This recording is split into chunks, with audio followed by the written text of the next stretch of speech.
कविता उपाध्याय और आप सभी का स्वागत है नमामि डिजिटल न्यूज में।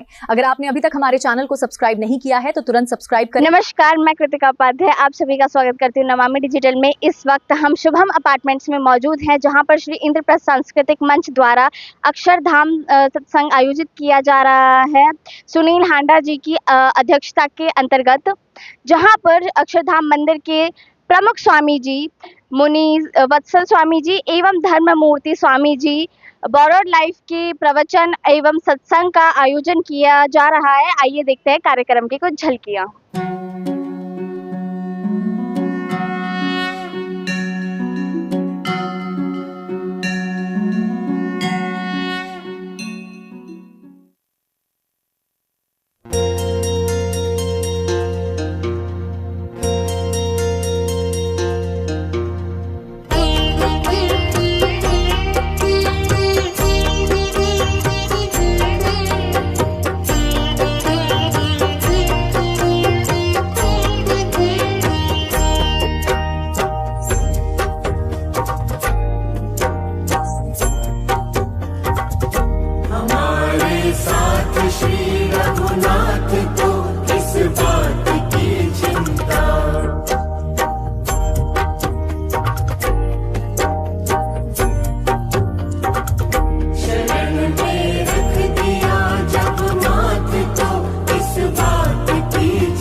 श्री इंद्रप्रस्थ सांस्कृतिक मंच आईपी एक्सटेंशन के सबसे पुराने और सबसे विश्वास सांस्कृतिक मंचों में से एक है। हमारा इतिहास करीब 30 वर्षों का है। पिछले 30 वर्षों से हम निरंतर सामाजिक कार्यक्रम कर रहे हैं, सामाजिक व धार्मिक कार्यक्रम कर रहे हैं। हमारे बीच में शुद्ध स्वरूप जी हैं, मुनि शुद्ध स्वरूप जी हैं। वो सबसे पहले एक भजन गाएंगे और उसके बाद मुनि वात्सल जी, मुनि धर्ममूर्ति जी, फिर मुनि वात्सल जी प्रवचन करेंगे।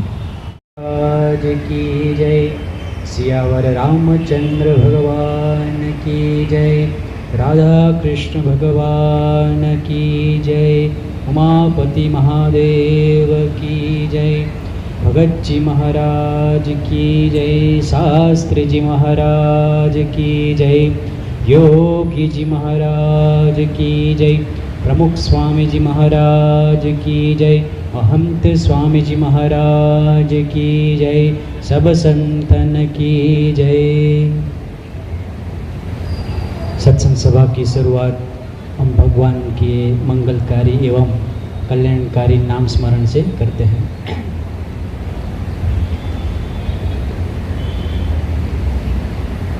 स्वामी नारायण नारायण नारायण, स्वामी स्वामी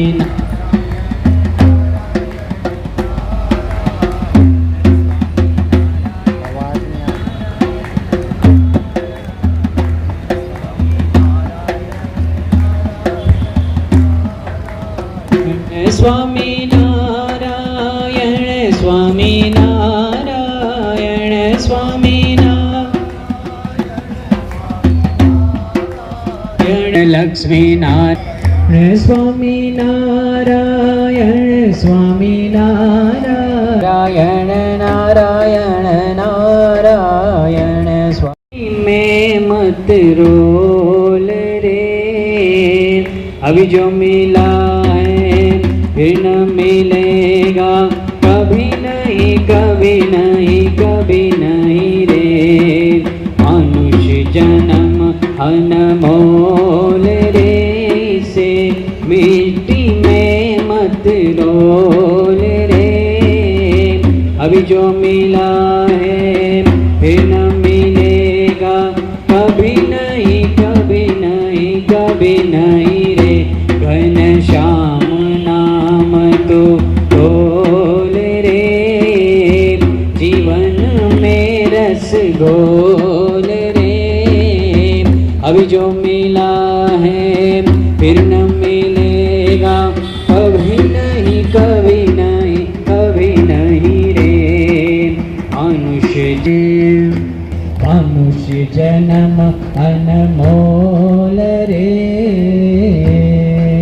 एतबार है मतलब नहीं अंगार है अंतर के रे अंतर के पट खोल रे धर्ममूर्ति स्वामी जी प्रवचन करेंगे फॉरवर्ड लाइफ।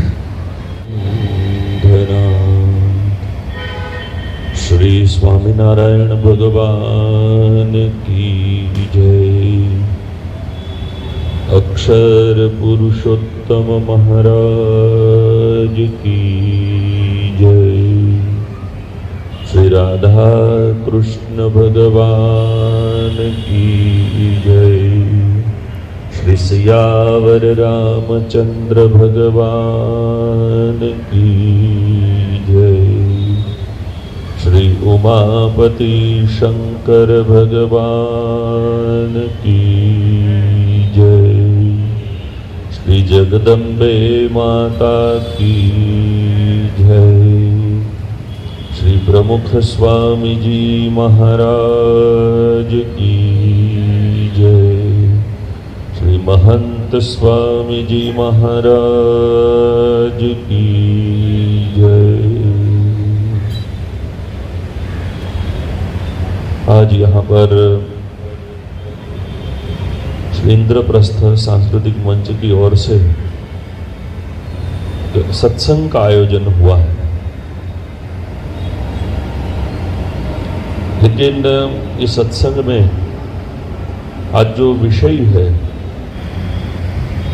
जैसे हमारा दैनिक क्रम है, तो ये दैनिक क्रम में हम सुबह उठते हैं।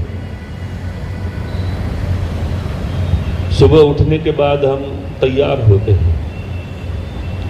जब हम तैयार होते हैं तो हम दर्पण के सामने खड़े रहते हैं, अपने बाल बनाते हैं। और हम जब खड़े रहते हैं और दर्पण में जब हम अपना चेहरा देखते हैं, तब हमारे मन में कई विचार आते हैं।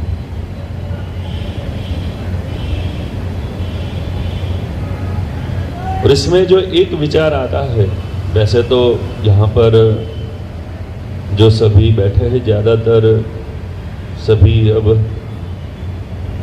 वरिष्ठ नागरिक की श्रेणी में आते हैं, लेकिन फिर भी ये प्रत्येक मनुष्य की वास्तविकता है।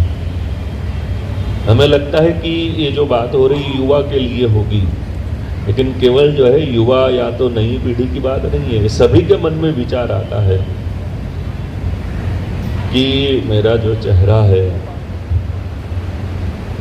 इस तरह का अगर होता ना मेरी चमड़ी का रंग जो है थोड़ा काला है, अगर थोड़ा इस तरह होता, मेरा नाक थोड़ा जो है इसका शेप अगर इस प्रकार का होता,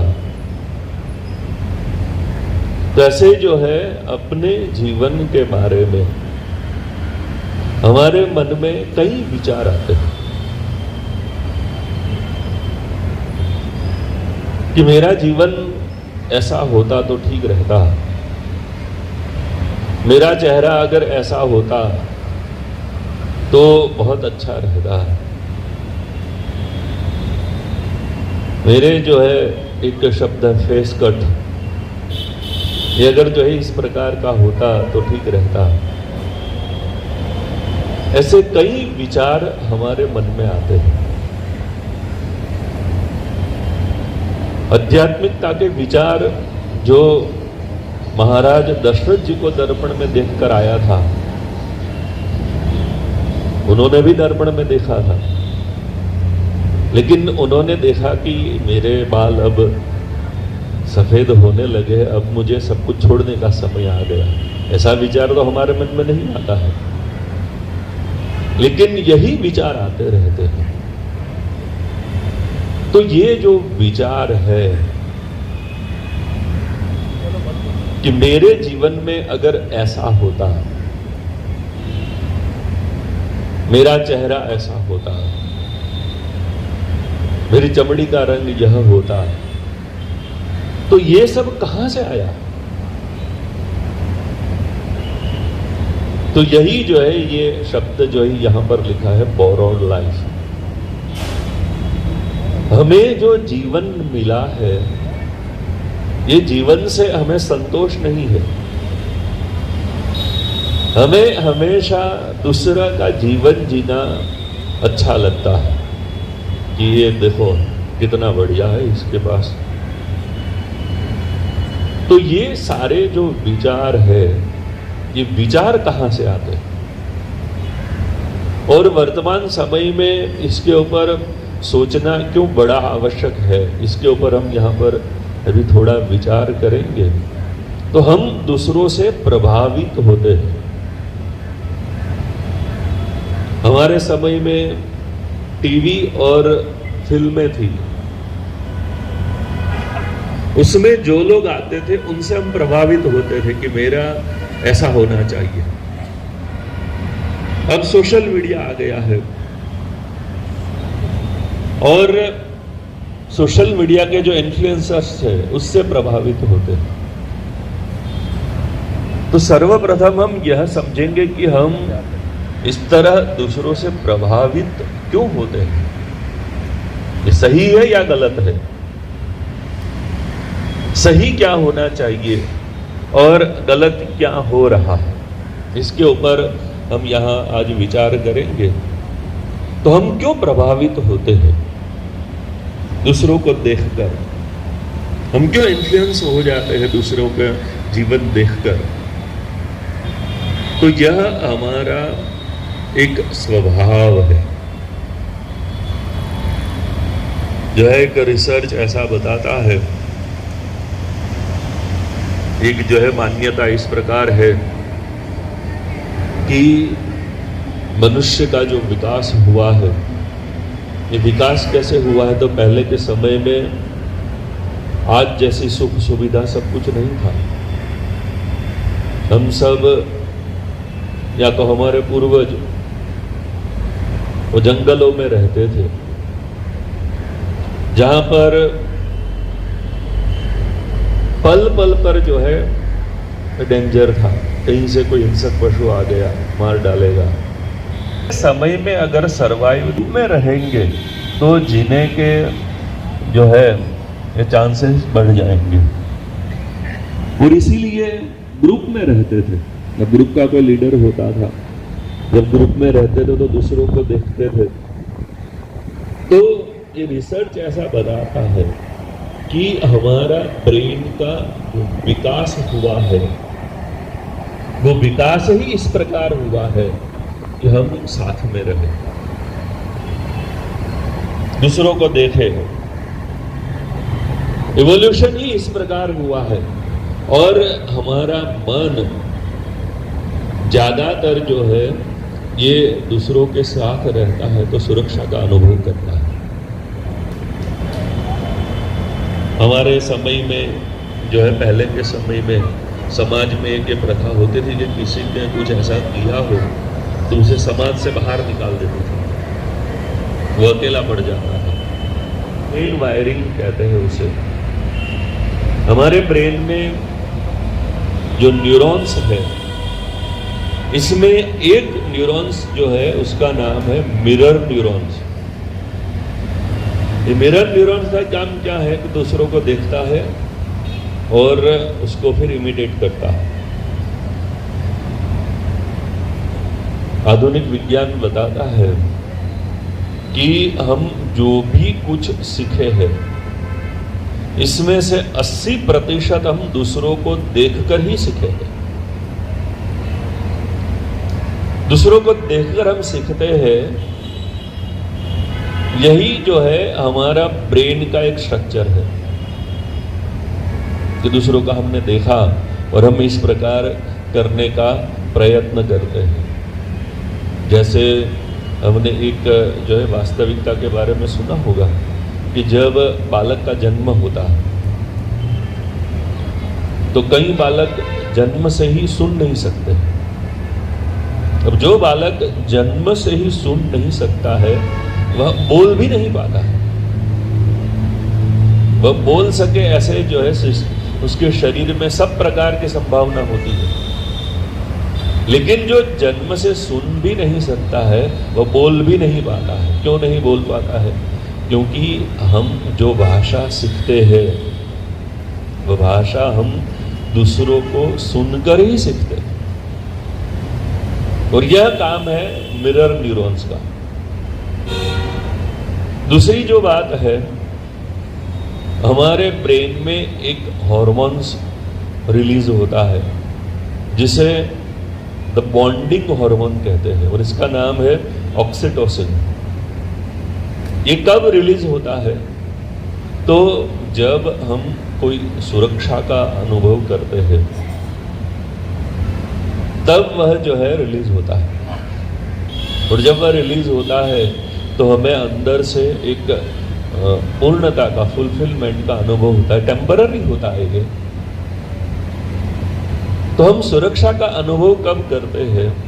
तो जब हमें ऐसा अनुभव होता है कि मैं दूसरों के साथ कनेक्टेड हूं, दूसरों के साथ जुड़ा हुआ, तब हमें इस प्रकार का अनुभव होता है। और तीसरी जो है बात बताते हैं वो तो बड़ी प्रसिद्ध, हमने कई बार सुना भी होगा कि डोपामाइन सिस्टम, ये भी एक हार्मोन है जो हमारे ब्रेन में रिलीज होता है। और वह भी जब रिलीज होता है, टेम्पररी होता है, तब वह भी हमें पूर्णता का अनुभव कराता है। वह कब होता है? तो जब जो है हमें कोई एक्सेप्ट करता है, या तो फिर कोई हमें अप्रिशिएट करता है, या कोई हमें गाइड कर रहा है, तब जो है हम एक ऐसा अनुभव करते हैं कि अब जो है कुछ हुआ मेरे साथ। वो कब? कि कोई किसी ने जो है हमें अप्रिशिएट कर दिया, हमारी प्रशंसा कर दी, या तो किसी ने हमारा स्वीकार कर लिया। तो यह हमारे ब्रेन की सिस्टम बनी हुई है। पहली जो है हमने बात सुनी, वह बात हमने सुनी जो इवोल्यूशन है उसकी बात सुनी। दूसरी जो बात हमने सुनी वह बायोलॉजी, जो हमारे ब्रेन के सिस्टम ही है वह किस प्रकार है वह बात सुनी। तीसरी बात है वह है साइकोलॉजिकल, जिसे जो है कहते हैं आइडेंटिटी फॉर्मेशन। अब ये लोग जो है आज बात कर रहे हैं, लेकिन हमारे ऋषियों ने यह बात तो युगों पहले बता दी थी। हमारे ऋषियों ने हमारा जो मन है, मन के 4 विभाग किए: मन, बुद्धि, चित्त और अहंकार।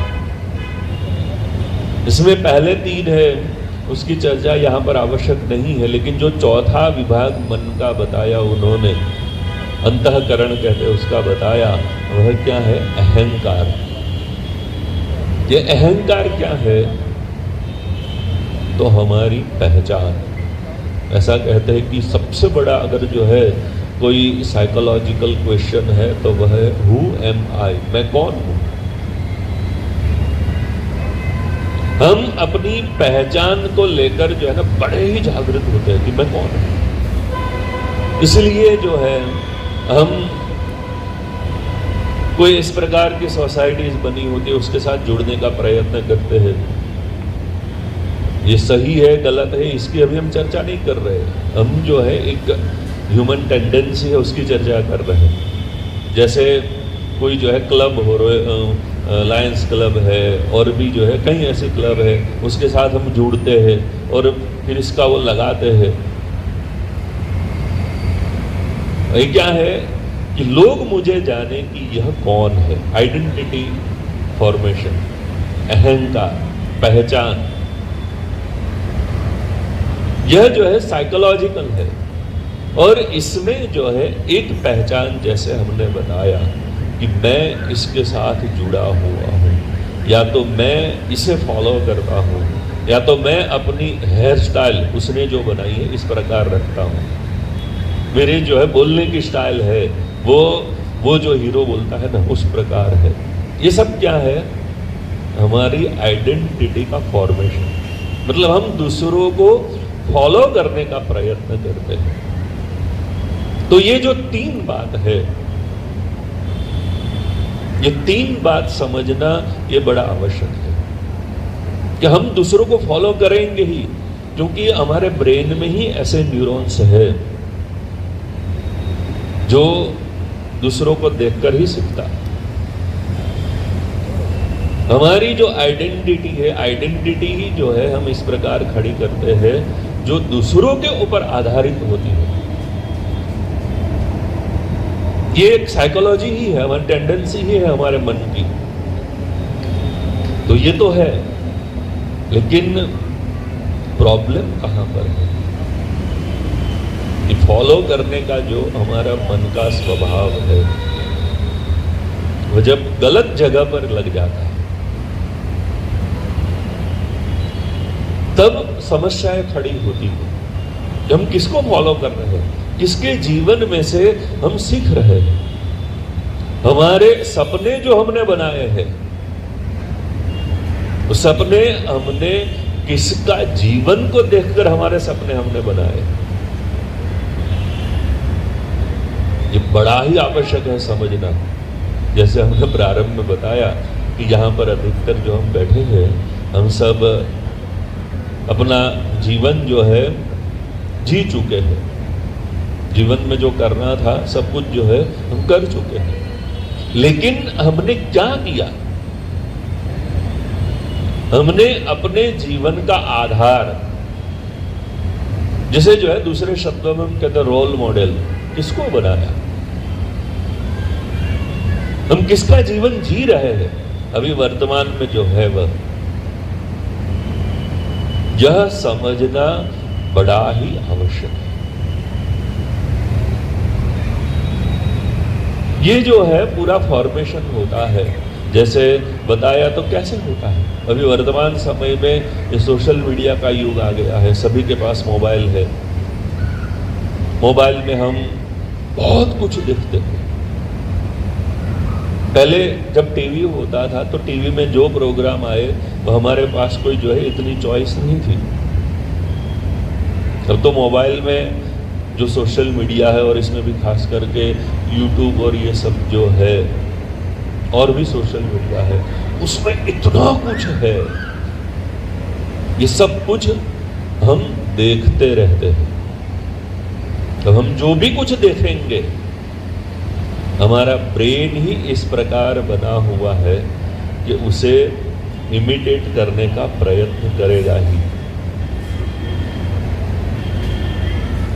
हमारे मन में इस प्रकार के विचार आएंगे ही, और ये विचार जो है आते हैं, यह विचार केवल विचार नहीं रहते हैं।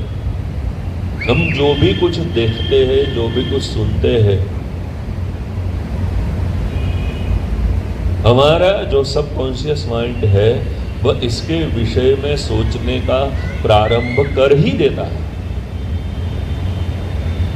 और केवल जो है सोचने का प्रारंभ नहीं करता है। जब बार बार हम सोचते हैं तो जो हमने सोचा है वही हमारी प्रवृत्ति बन जाती है।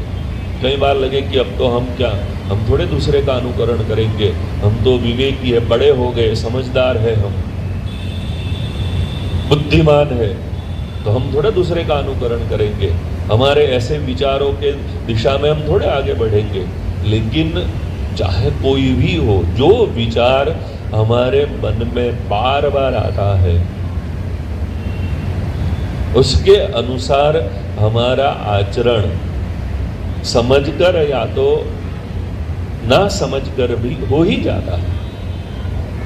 हमारे गुरु प्रमुख स्वामी जी महाराज, उनके गुरु योगी जी महाराज थे, जिन्होंने यहाँ पर यमुना के किनारे पर दिल्ली में अक्षरधाम बनाने का संकल्प किया था।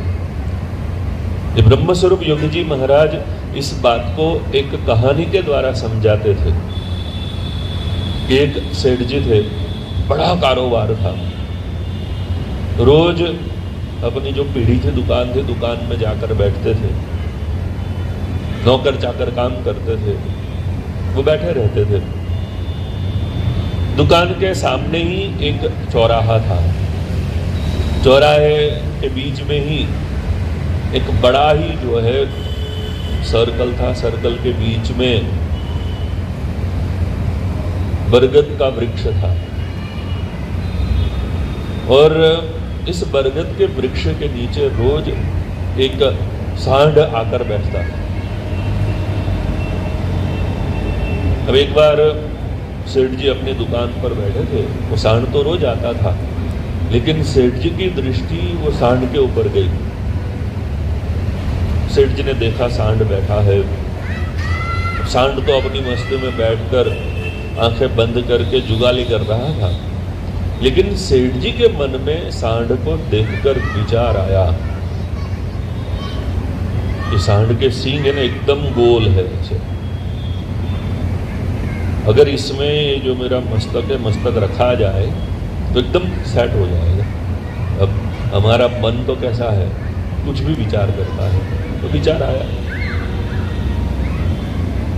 अगले दिन फिर से सेठ जी अपने पीढ़ी पर बैठे थे, बरगद के नीचे सांड बैठा था। सांड को देखकर सेठ जी के मन में यही विचार आया कि सींग एकदम गोल है, इसमें अगर मस्तक रखा और एकदम सेट हो जाएगा। तीसरे दिन यही विचार आया, चौथे दिन यही विचार आया, फिर तो रोज का क्रम हो गया, क्योंकि जो सांड था, सांड का भी यही क्रम था कि वो रोज वहां आकर बैठता था, और सेठ जी जब भी सांड को देखते थे, सेठ जी के मन में विचार आता था कि ये सींग में अगर मस्तक रखे तो एकदम सेट हो जाएगा। ऐसे सोचते सोचते 5-6 महीने बीत गए। जैसे अभी धूप का समय है, धूप का समय होगा, दोपहर का समय होगा, सेठ जी अपने पीढ़ी पर बैठे थे, लंच का समय था, जो भी नौकर चाकर थे सब लंच करने के लिए गए थे, और धूप की वजह से वो चौराहा भी सुनसान था, कोई नहीं था। सेठ जी ने सोचा कि आज तो जाकर देख लेते। सांड तो अपनी मस्ती में बैठा था, आंखें बंद करके। सेठ जी खड़े हुए, दुकान में से नीचे उतरे, तो सर्कल में पहुंचे, और सांड बैठा था। सांड के पास जाकर सीधा ही अपना सर था वो सांड के सींग के बीच में धर दिया, और जैसे ही अचानक हुआ, सांड भड़क उठा, ये क्या हुआ, एकदम खड़ा हो गया।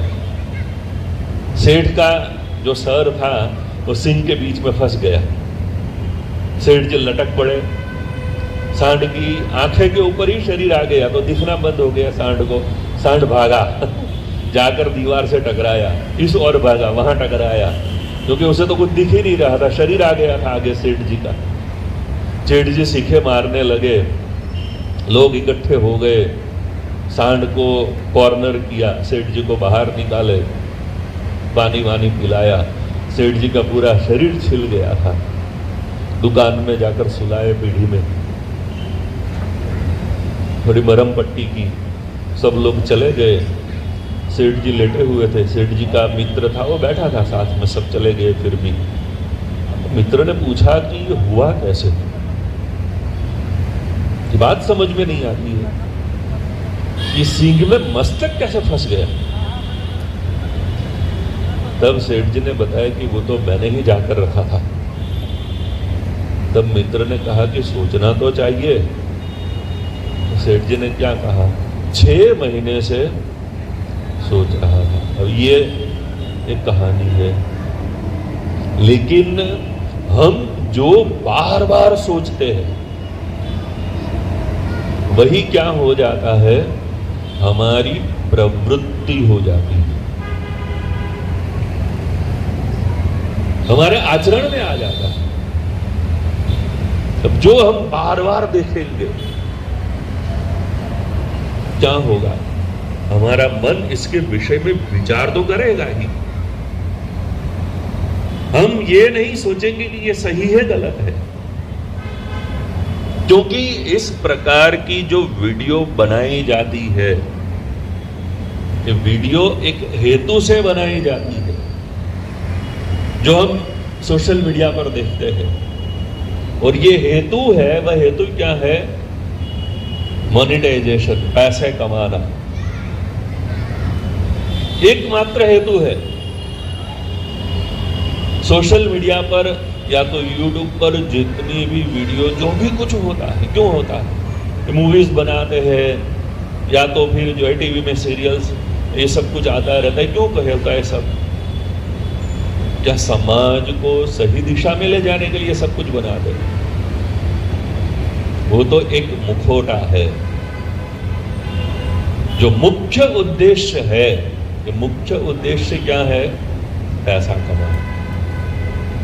हम सब जानते हैं यह बात। और पैसा जब कमाना है तो हमें जो है अधिक से अधिक आकर्षित करने का प्रयत्न होगा, और ये अधिक से अधिक हमें आकर्षित करने के लिए जो भी वीडियोस या तो जो भी कुछ बनता है, इसके पीछे जो सबसे अधिक उपयोग होता है वो ह्यूमन साइकोलॉजी का उपयोग होता है।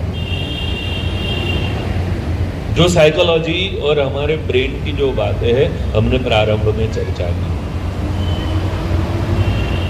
और ये करके जो है ये सभी बातों को एक्सप्लॉइट करने का प्रयत्न होता है। हेतु तो यही है, पैसा कमाना, अधिक से अधिक हमारे फॉलोअर्स हो जाए। अभी फॉलोअर्स का चलता है, अधिक से अधिक लोग देखे। अब उनका तो हेतु यह है, लेकिन जब हम देखते हैं तो हमारा जो सबकॉन्शियस माइंड है वह इन सभी बातों को सही मान लेते हैं। एक जो है शब्द है, ये शब्द है parasocial relationship.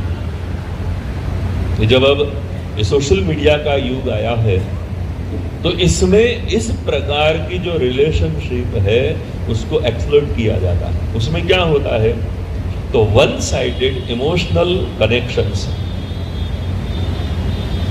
Where a person feels sense of friendships, attachment, or even intimacy with someone who doesn't actually know them. ये जो है पैरासोशल रिलेशनशिप क्या है, तो हम वीडियो देखते हैं। अब जब हम वीडियो देखते हैं तो जो भी इन्फ्लुएंसर है, जो वीडियो बनाने वाला है, उसके साथ हमारा एक रिलेशनशिप, फ्रेंडशिप या तो फिर जो है अटैचमेंट, और कहाँ तक इंटीमेसी, मतलब जो है तो लगाव हो जाता है। उसे देखे बिना नहीं रह सकते।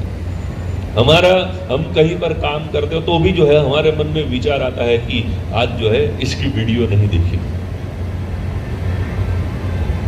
अब इसमें क्या है, वन साइड, उसको तो पता ही नहीं होता है। उसको तो क्या है, उसके जो भी 1 मिलियन 2 मिलियन जो फॉलोअर है उसमें से हम एक है। लेकिन हमारा उनके साथ इतना लगाव बढ़ जाता है, और ये जो लगाव बढ़ जाता है वहीं पर जो है एक्सप्लॉयटेशन का प्रारंभ होता है। और ये बढ़ाने के लिए, ये जो है अपने फॉलोअर्स बढ़ाने के लिए इंटेंशनली प्रयत्न होते हैं, क्योंकि उसे पैसे कमाने हैं उसमें से। और इसलिए ये जो वीडियो बनाई जाती है, ये वीडियोस इस प्रकार बनाई जाती है कि जिसमें जो है अपनी पर्सनल स्टोरीज बताए, इसमें जो है इमोशनल कन्फेशन करे कि मेरे से ये गलती हो गई, आज तो मैंने ऐसे ये कर दिया। अब हमें लगता है कि ये तो एकदम जो है कैजुअली बता दिया, ये कैजुअली नहीं होता, इंटेंशनली होता है। क्योंकि जितने जो है हम इमोशनल बनते हैं, उतने जो है हम ज्यादा हमारा लगाव बढ़ता है। ये ह्यूमन साइकोलॉजी है। और लगाव बढ़ता है तो फिर हमारे मन में ये जो है सतत फिर वही विचार आते रहते हैं। और वही विचार जब बार बार आते रहे तो इसका परिणाम क्या होता है? इसका परिणाम जो है फिर बड़ा ही जो है भयंकर होता है। चाहे वह जो है कोई नई पीढ़ी का युवान हो या तो कोई बुजुर्ग हो, सभी के मन में ये असर तो होती ही है, और बड़ी भयंकर असर होती है। जो है 2024 में एक स्टडी हुआ, और ये स्टडी जो है किस प्रकार हुआ कि इस प्रकार की वीडियो को देखकर 70% जो है वह क्या अनुभव करते हैं? डिससेटिस्फैक्शन का अनुभव करते हैं। और केवल अनुभव नहीं करते हैं, उससे असंतोष अंदर उत्पन्न होने लगता है। मेरे पास ये नहीं है, मैंने ये नहीं कर सका अपने जीवन में, मैं ये प्राप्त नहीं कर सका, मेरा देखो जीवन चला गया। क्या किया मैंने जीवन में? देखो ये मेरे जैसा ही है, क्योंकि उसने हमारे साथ एक इमोशनल बॉन्ड बना दिया है, तो हम समझने लगे हैं कि ये भी मेरे जैसा ही है। लेकिन देखो ये कहां पहुंच गया, और मैंने क्या किया अपने जीवन में? कुछ नहीं कर सका। अब ये जो डिससेटिस्फैक्शन है, वही जो है हमें अंदर से खोखला बना देता है कि मैं तो कुछ नहीं कर पाया, मैं तो कुछ नहीं। और फिर जो है हताशा, और ये जो हताशा है, ये हताशा हमारा जब जीवन हम पूरा हमने जी लिया है, तो जीवन का परिणाम तो क्या होना चाहिए? एक फुलफिलमेंट होना चाहिए, पूर्णता का अनुभव होना चाहिए। लेकिन इसकी जगह पर क्या है? हताशा है कि मैं जीवन में कुछ नहीं कर पाया, बस मेरा जीवन जो है चला गया। और वही जो है हम दुखी हो जाते हैं, हताश हो जाते हैं। तो इसीलिए यह जो है बड़ा ही आवश्यक है कि हम जो देख रहे हैं टीवी में, सोशल मीडिया पर, यूट्यूब पर, वो क्या देख रहे हैं, वह हमें कौन सी दिशा में ले जाएगा? जो भी आया, टीवी स्टार्ट किया और जो भी आया वह देखने लगे हम यहाँ पर जो है ये आईपी एक्सटेंशन में ही एक अपार्टमेंट में किसी के घर पर हम पधरावनी के लिए गए थे।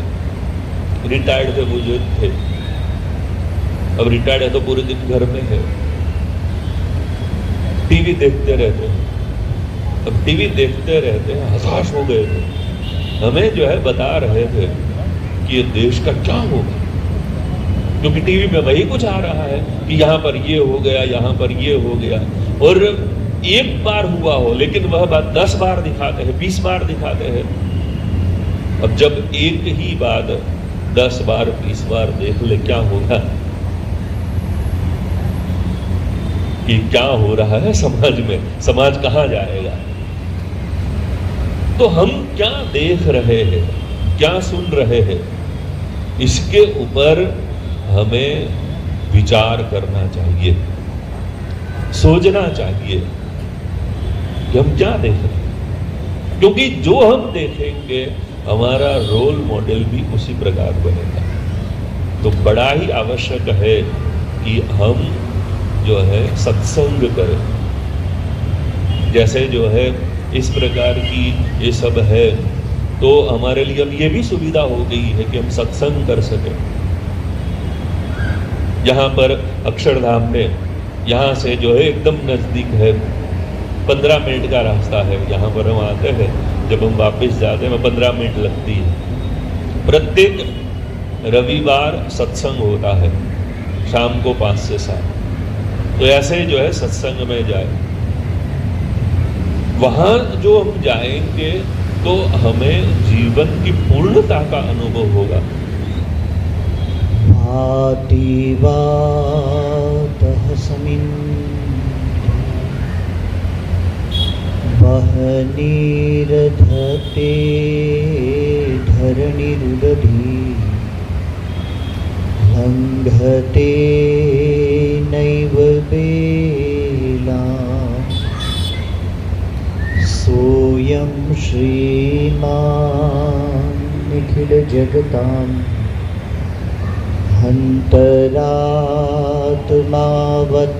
हन्तरात्मावतीर्णो धर्मं रक्षन् दिशतु कुशलम्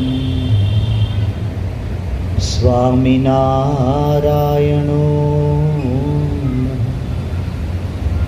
गुणातीतोऽक्षरं ब्रह्म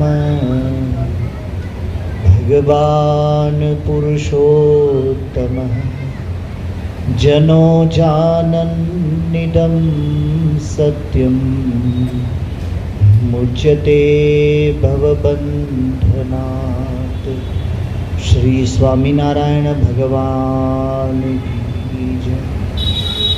अक्षर पुरुषोत्तम महाराज की जय। श्री राधा कृष्ण भगवान की जय। सियावर रामचंद्र भगवान की जय। श्री उमापति शंकर भगवान की जय। आद्य शक्ति जगदम्बे माता की जय। प्रमुख स्वामी जी महाराज की जय। गुरु हरि श्री महंत स्वामी जी महाराज की जय। सब संतन की जय। उपस्थित सभी भक्तों को मेरा हार्दिक वंदन प्रणाम। जय स्वामीनारायण। आज सांप्रत काल की जो वास्तविक समस्या है, उस समस्या को लेकर अक्षरधाम एकदम जागरूक है और जगह जगह ये जागृति लाने का प्रयास भी चल रहा है, ताकि हमारी युवा पीढ़ी और संपूर्ण हमारा मानव जीवन हमारे व्यर्थ व्यय जो समय का होता है उससे बच जाए और एक सकारात्मक ऊर्जा के साथ जीवन को यापन करे और जीवन के अर्थ को सिद्ध करे। आज एक उद्धार की जिंदगी हम जीते हैं और हमारे मन से एक ऐसे आदर्शों को बना लेते हैं अथवा चुन लेते हैं, फिर प्रयास करते हैं कि उसी प्रकार अपना जीवन व्यतीत करें। बात अच्छी है, परंतु आदर्श ठीक है कि नहीं, वो विवेक बुद्धि हमारे अंदर होती नहीं। इसलिए कई बार जीवन व्यर्थ चला जाता है। आज पूज्य धर्ममूर्ति स्वामी जी ने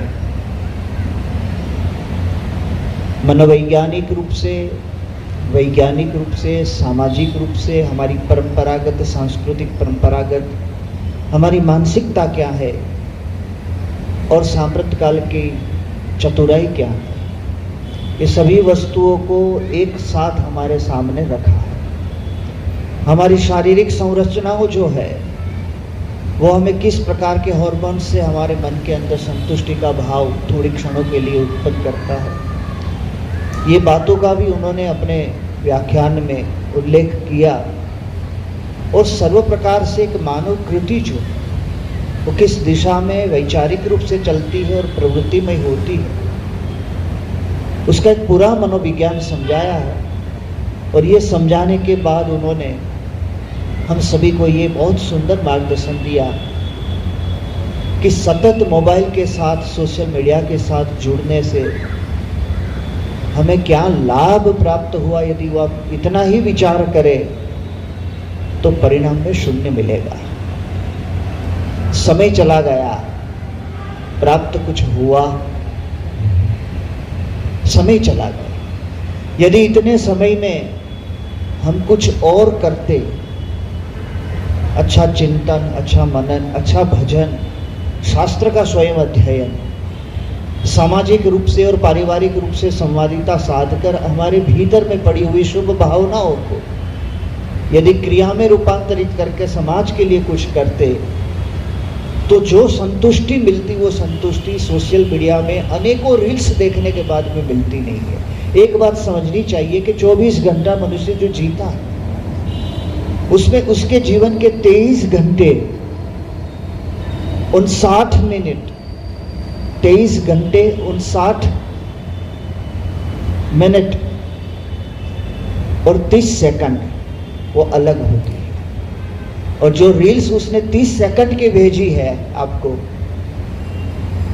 वो मात्र थोड़ी 30 सेकंड की रील है, बाकी का उसका पूरा जीवन अलग है।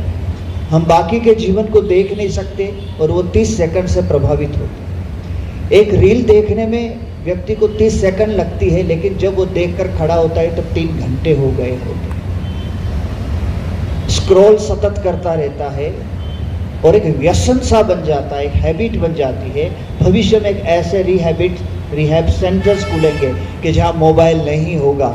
अक्षरधाम तो है ही है, अभी कोई भी प्रवेश करे मोबाइल बांध। और लगता है मुझे कि जो अक्षरधाम में जाता है दर्शन करने, अपने मोबाइल फ़ोन को बाहर जमा कराना ही पड़ता है।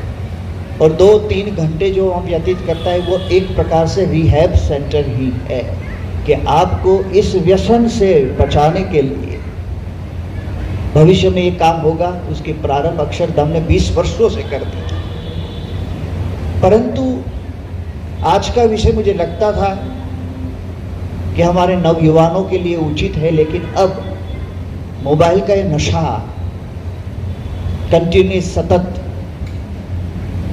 आपका स्क्रीन टाइम आप देखेंगे। अब ऐसी ऐप आई है, डाउनलोड करें, पता चलेगा आपको कि मैं कितना घंटा क्या देख रहा हूँ।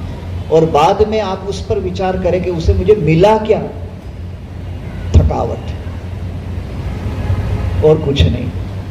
नींद चली गई आपकी, नींद चली गई इसलिए आपका पूरा रूटीन बदल गया।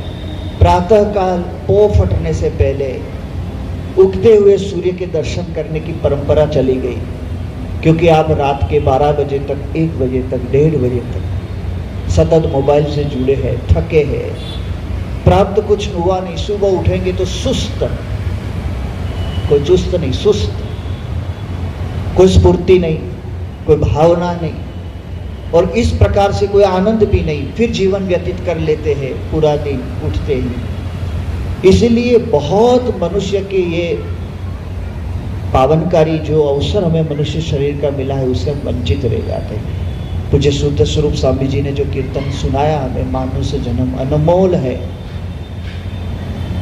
उससे मिट्टी में मत रोल रहे, तो ये हम लोग गंवाते हैं। इसलिए ये जागृति का पर्व है। और मुझे लगता है कि 118 अपार्टमेंट्स है अलग अलग यहाँ पर सोसाइटी। आज यहाँ शुभम में हुआ है, 117 बाकी है। महीने में एक कार्यक्रम, और खास करके उसमें हमारी युवा पीढ़ी जुड़े तो लगता है मुझे कि मूल्यवान क्षण उनकी बच जाएगी और उससे पारिवारिक रूप से सब संपन्न बनेंगे, आध्यात्मिक रूप से उन्नत बनेंगे और राष्ट्रीय रूप से हमारा बहुत बड़ा योगदान दे सकेंगे। ये भी जरूरी है। इसलिए ये जागृति का पर्व है कि हम उधार की जिंदगी ना जिए। भगवान ने सभी को अपनी अपनी जिंदगी दी है। सबसे पहली बात है कि हम सभी को मनुष्य शरीर दिया और उसमें पवित्र भारतवर्ष में जन्म दिया, जहां गंगा यमुना सरस्वती जी की पवित्र धाराएं निरंतर बहती है। ये संस्कारों से सिंचित भूमि है, ऋषि मुनियों की तपस्थली है। यहाँ आत्मा और परमात्मा का श्रेष्ठ ज्ञान परंपरा में और विरासत में हमें प्राप्त हुआ। हम इतने बड़े धनी हैं आध्यात्मिक ज्ञान के, परंपरा के, संस्कृति के, और इतने बड़े वैभव से विमुख होकर हम उधार की जिंदगी जी रहे हैं। ये हमारे लिए बहुत बड़ी क्षति, कमी है, घाटा है। इसलिए आज इस विषय को लेकर अक्षरधाम के पूज्य धर्ममूर्ति स्वामी जी और शुद्ध स्वरूप स्वामी जी हमारे बीच में प्रस्तुत हुए हैं। संत ही सामाजिक समस्याओं को समझ सकते हैं। वर्तमान काल में समाज और युग की क्या दशा है और उस दशा में से निकालकर उसको सही दिशा बताना, ये काम वास्तविक युग पुरुष का होता है। आज ऐसे युग पुरुष परम पूज्य महंत स्वामी जी महाराज, जिनकी प्रेरणा से हम 1200 से अधिक संतों विचरण करते हैं, परंतु इसी विषय को लेकर आज इसलिए ये बात आपके आगे रखी है कि यहाँ सुग्न जनों विराजमान है, बुद्धिमान लोग हैं, विचारशील लोग हैं, मननशील लोग हैं, और ये सोच सकते हैं। यदि हमने इस बात को सुलटी सोची तो आप स्वयं अनुभव करेंगे कि जीवन के अंदर कितना काम हम अच्छा कर सकते हैं। कल से ही एक प्रण ले, संकल्प करें और प्रयास ये करें कि यदि आपका स्क्रीन टाइम रोज का 3 घंटा है, 3.5 घंटा है, 4 घंटा है, तो उसको कम करके हम 1.25 घंटा करें। 1.25 घंटे में से कम करके फिर जरूरत पड़े उतना ही करें। जैसे 15 दिन में एक बार एकादशी आती है, तो ऐसा व्रत करें कि 15 दिन में एक दिन एकादशी आती है, एकादशी को अन्न नहीं खाए, फलाहार करें और उस एकादशी को मोबाइल को ना छुए। एक नया व्रत। अन्न खाने से हमारा व्रत टूट जाता है और हम व्रत का भोजन करते हैं, तो हम ऐसी एकादशी करें कि उस दिन हम मोबाइल को ना छुए, अथवा कम से कम उसका जरूरत हो उतना ही उपयोग करें। एक समय लोग भोजन करते हैं, कई बार व्रत उपवासों में, उसी प्रकार दिन में 5 बार ही मोबाइल को देखेंगे। रिटायर्ड लाइफ, रोज कोई फोन आते नहीं है हमारे, और जो आते हैं वो भी इतने उपयोग के नहीं होते हैं, और जो उपयोग के होते हैं, जहां हमारा काम होता है वहां बात कर ही लेते हैं। तो उसकी आवश्यकता उतनी ही पर्याप्त रखे जिसलिए इसका उपयोग है। तो ये सारी बातों को लेकर आज हमें मार्गदर्शन की जरूरत है पूरे समाज को। और आप लोग, स्वामी जी ने बताया कि प्रबुद्ध नागरिकों, यदि आप ये जागृति को अपने परिवार के अंदर ही मात्र जो इसका प्रसार करेंगे तो बहुत बड़ा कार्य सिद्ध होगा। ब्रह्मस्वरूप योगी जी महाराज की बात पूज्य धर्ममूर्ति स्वामी जी ने बताई एक उदाहरण देकर। बड़े महापुरुष थे योगी जी महाराज, प्रमुख स्वामी जी महाराज के गुरुदेव, जिनके संकल्प से दिल्ली का अक्षरधाम बना है। तो वो योगी जी महाराज एक बात कहते थे कि जिस विषय का हम सतत चिंतन करते हैं उसके प्रति हमारी कामना उत्पन्न होती है। श्रीमद् भगवद गीता में भी ये बात बहुत स्पष्ट बताई है। श्रीमद् भगवद गीता उसका दूसरा अध्याय, उसमें परमात्मा श्री कृष्ण कहते हैं, ध्यायतो विषयान पुंसः संगस्तेषु जायते। विषयों का ध्यान करते करते उसके प्रति आकर्षण उत्पन्न होता है, उसकी कामना उत्पन्न होती है। ध्यायतो विषयान पुंसः संगस्तेषु जायते, संगात संजायते कामः, कामात् क्रोधो विजायते, क्रोधाद् भवति सम्मोहः, सम्मोहात् स्मृति विभ्रमः, स्मृति भ्रंशात् बुद्धिनाशो, बुद्धिनाशात् प्रणश्यति। अधःपतन का पूरा क्रम बताया है। अधःपतन, मानव जीवन के अधःपतन का क्रम भगवद गीता में बताया है कि विषयों का संसर्ग होने से उस विषयों का चिंतन प्रारंभ होता है, और जो विषयों का चिंतन प्रारंभ करे, सतत उसका ध्यान करे, चिंतन करे, ये खाना है, ये पहनना है, ये ओढ़ना है, ये देखना है, ये भोगना है, पांचों विषयों शब्द स्पर्श रूप रस गंध, ये पांचों विषयों में इंद्रियां झपटती है, दौड़ती है, और उसका चिंतन करते करते करते करते उसके प्रति अनुराग, आसक्ति, कामना उत्पन्न होती है। और उस कामना में जो कामना की पूर्ति ना हुई तो कामात् क्रोधो भी जायते, क्रोध उत्पन्न होता है। जो वस्तु प्राप्त करने की इच्छा थी वो प्राप्त नहीं हुई तो क्रोध उत्पन्न होता है। क्रोधाद् भवति सम्मोहः, और क्रोधी व्यक्ति सम्मोहित हुआ होता है, इसलिए वो भूल जाता है मैं कौन हूं और सामने वाला कौन है। क्रोध का परिणाम क्या आएगा उस समय उसको विचार रहता नहीं।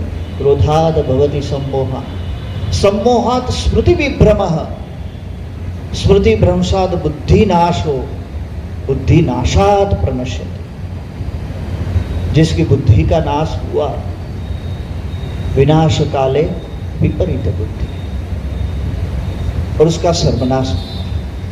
अब भगवद गीता में ये सूत्र तो समझाया परमात्मा श्री कृष्ण, परंतु योगी जी महाराज इस बात को समझाने के लिए एक सुंदर उदाहरण देते थे, और ये उदाहरण से पूरी ये श्लोक की बात, हमारी मन की जो मानसिकता है, ये सारी बात समझ में आ जाती थी। योगी जी महाराज उदाहरण देते थे कि एक गांव की बात, पुराने समय की बात करते थे योगी जी महाराज, कि पहले के समय में देहातों गांव के अंदर किसी के घर के अंदर कोई उत्सव होता था, विवाह शादी का, तो गांव के अंदर कोई दर्जी होते थे, वही उनके घर पर आ जाते थे, और वो घर के सभी लोगों के कपड़े सिल देते थे, पर्दे सिल देते थे, चादरें सिल देता था, और वहीं आकर उनके घर में ही सामान रखते थे, और वहाँ घर में आकर ही सबको जिस प्रकार का काम कराना होता था वहाँ कर देते थे। योगी जी महाराज उदाहरण देते थे कि ऐसे ही एक गांव में एक दर्जी रहते थे, और उस दर्जी का नाम था लवजी, और वो लोगों के घर में जाकर कपड़े सिलते थे। एक बार एक सेठ साहूकार जी के घर में वो कपड़े सिलने के लिए बैठे थे, सप्ताह भर का काम था, 3-4 दिन हो चुके थे, और जब वो कपड़े सिलते थे तब उस समय वो सेठ जी की एक बड़ी बाड़ी थी, और उस बाड़ी में ताजे बैंगन हुए थे, ठंड के दिन थे, ताजे बैंगन हुए थे, और उस बैंगन घर के अंदर आए थे, फ्रेश, गार्डन फ्रेश। तो सेठ जी के मन में विचार आया कि ये हमारे घर में 2-3 दिन से ये दर्जी काम कर रहे हैं, तो एक थैली भर के बैंगन उनको भी दिए, और कहा लवजी भाई ये बैंगन है हमारी बाड़ी के हैं, ताजे हैं, कोमल मक्खन जैसे हैं, तो आप इसको अपने घर ले जाइएगा, हमारी बाड़ी के। अब हुआ ऐसा कि वो लवजी दर्जी को बैंगन भाते भी बहुत थे, और उनको ताजे बैंगन मिल गए तो बड़ा खुश हो गया। खुश तो हो गया, परंतु उसने घड़ी के सामने देखा तो सुबह 10 बजे थे। उनको लगा घर 2 किलोमीटर की दूरी पर है, पैदल चला जाऊंगा, 20 मिनट में पहुंच जाऊंगा, ये बैंगन पहले घर दे आओ। ताजे, उनका विवाह अभी 3 महीने हुए थे बस, और 3 महीने में विवाह हुए थे। वो बैंगन लेकर घर गया, पत्नी को कहा ये बैंगन सेठ जी की बाड़ी के है, ताजे है, बड़े नाजुक कोमल है, और इस बैंगन की सब्जी बनाना। अब जो विषय मन में भरा था, जीभ में से जो जीव में उतर गया था स्वाद, वो अंदर पड़ा हुआ स्वाद फिर बाहर आता है विचारों में। और उसने कहा ये साबुत बैंगन की सब्जी बनाना।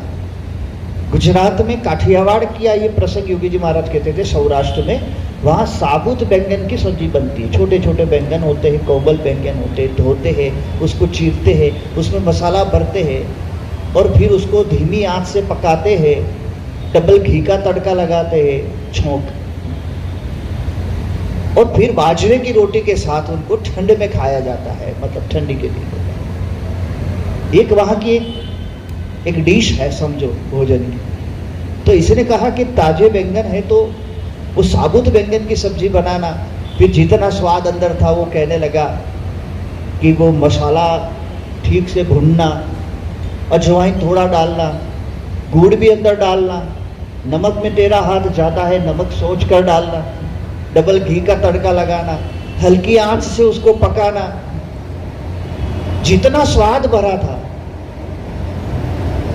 वो सब उसने अपनी पत्नी को कहा और वो भी हाँ हाँ हाँ कहती रही। और फिर ये चला आया काम पर।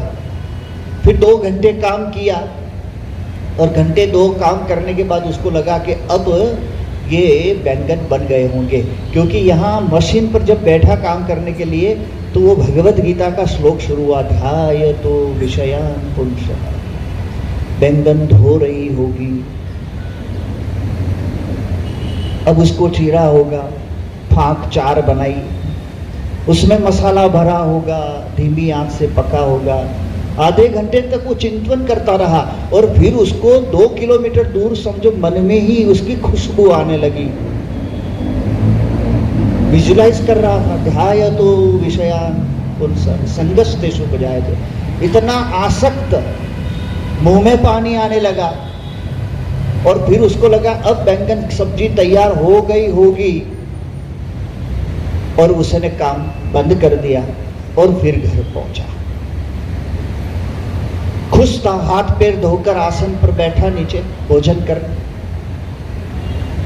पत्नी थाली सजाकर लाई तो थाली में बाजरे की रोटी और उड़द की दाल थी। उसको लगा कि ताजे बैंगन आएंगे अभी ओवन में से सीधे चूल्हे पर से, तो प्रतीक्षा करने लगा। परंतु पत्नी ने पानी भरा हुआ लोटा बाजू में रखा। और सौराष्ट्र में ऐसा है कि जब आपको थाली परोसी जाए और पानी भरा हुआ लोटा बाद में जब रखा जाए पास में, तो समझ लेना चाहिए कि अब आगे कुछ आने वाला नहीं है। जितना बना है उतना परोस दिया है, अब आप उसका भोजन प्रारंभ शुरू करो। सभी प्रांत की अलग अलग परंपरा होती है और वहाँ की परंपरा, पानी का लोटा जब आपकी थाली के बाजू में रख दिया जाए तो समझ लेना कि अब शुरू करना है भोजन, अब आगे कुछ आने वाला नहीं है। और जैसे ही पत्नी ने पानी का लोटा रखा तो इसने पूछा, बैंगन की सब्जी नहीं बनाई?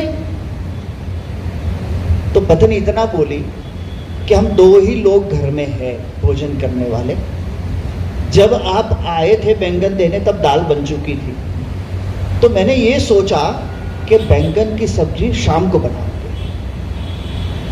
और ये पिछले पौने घंटे से ध्यान कर रहा था।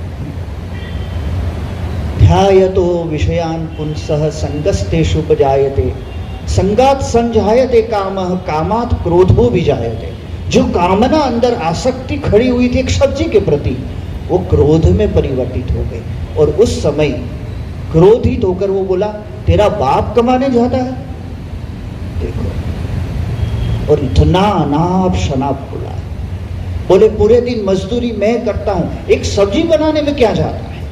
और वो 3 महीने पहले विवाहित पत्नी घर आई थी, नई थी, अभी उसको पता भी नहीं था। उसको लगा कि एक बैंगन की सब्जी के लिए इतना क्रोध पहले तो कभी देखा नहीं था। और ये एकदम स्तब्ध रह गई। और ये तो इतना बोला, ये सुनती रही और अंत में ये कह दिया, इससे अच्छा होता कि कुएं में जाकर गिर। ये बोलकर भूखा थाली पछाड़ कर चला गया और सेठ जी के वहाँ काम तो चालू था, जाना ही पड़ता। वहाँ पहुँच गया और पत्नी को इतना आघात लगा कि बैंगन की मामूली सब्जी जितनी भी घर में मेरी कीमत नहीं है। क्रोधात् भवति सम्मोहः, सम्मोहात् स्मृति विभ्रमः, स्मृति भ्रंशात् बुद्धिनाशो, बुद्धिनाशात् प्रणश्यति। क्या बोल रहा है, किसको बोल रहा है?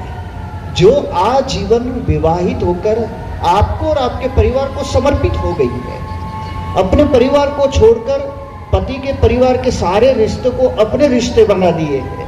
इतना बड़ा त्याग जिसने अपने जीवन में किया है, जिस घर की एक एक ईंट और दीवार उसको पहचानते थे, उसका त्याग करके एक नया मार्ग जिसने लिया है, नए घर को, नए संबंधी जनों को अपनाया है, उसके लिए तुम ये बोल रहे हो? और ये सारे विचार उसके मन में आया और अंत में उसको ये विचार बार, इससे अच्छा होता कि कुएं में जाकर गिर। ये जो बोल कर गया था, क्योंकि क्रोधात् भवति सम्मोहः, तो ये परिणाम है और वो वास्तव में ऐसा हुआ। उसने सुसाइड कमिट कर दिया, उसी कुएं में जाकर पड़ी। लव जी को पता चला, किसी ने आकर कहा कि तुम्हारी पत्नी कुएं में गिर कर भागा भागा आया, लेकिन अब पछताए क्या करो। फिर तो जो होना था हो ही गया। उसने गांव भी छोड़ दिया, फिर चला गया मुंबई और मुंबई में खूब मजदूरी की, काम किया, छोटा बड़ा किराए के घर में रहा, अकेला था।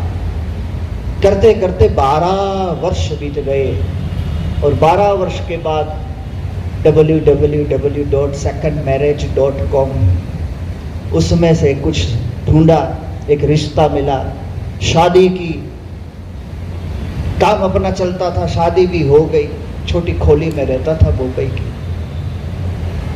एक दिन उसकी पत्नी बाजार में गई और उसने कोमल कोमल बैंगन देखे, घर ले आई।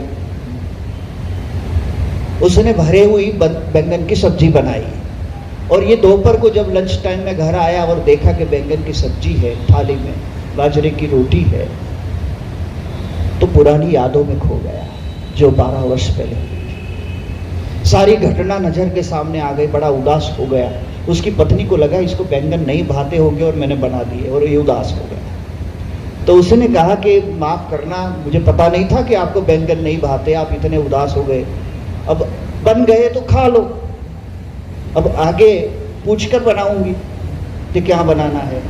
अब तब उसने कहा नहीं भाता, ऐसा नहीं, बहुत भाता था।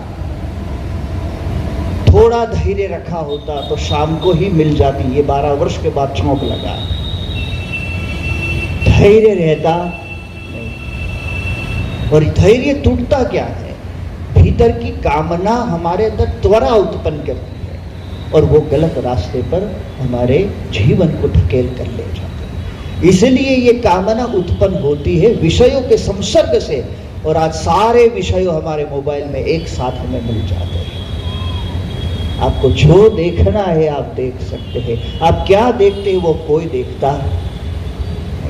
इसलिए ये स्वतंत्रता जो सभी को मिली है, और इस स्वतंत्रता के कारण हमारा मन तो विषय के ढलान में नीचे की तरफ ही जाता है और अध्यात्म से कितना दूर निकल जाता है, भगवान की भक्ति से कितना दूर निकल जाता है, आत्म विचार से कितना दूर निकल जाता है। ये सांसारिक दुनिया को छोड़कर हमें एक दिन सब कुछ छोड़कर निकलना है, वो विचार से कितना दूर चला जाता है। और फिर पूरी जिंदगी एक ही दिन 1000 बार जीते हैं, जीवन में कोई नई ऊर्जा नहीं है, कोई चेतना नहीं है, बस खाली एक प्रतीक्षा है कि कब मृत्यु आएगी, बस। और जीवन को हम जी रहे हैं, सांस अंदर जा रहा है और सांस निकल रहा है, जीवन खत्म हो जाता है।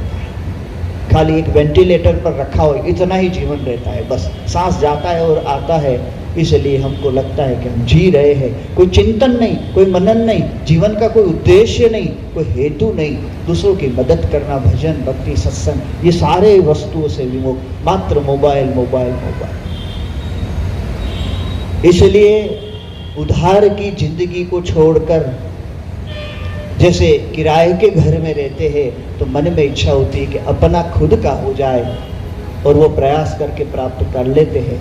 कि किसी की जिंदगी, जी हुई जिंदगी को अनुकरण करके अपनी जिंदगी को व्यर्थ बर्बाद ना करें। और यदि अनुकरण करना ही है, और पूज्य धर्ममूर्ति स्वामी जी ने बताया कि अनुकरण करना हमारे मन के अंदर ही पड़ी हुई बात है,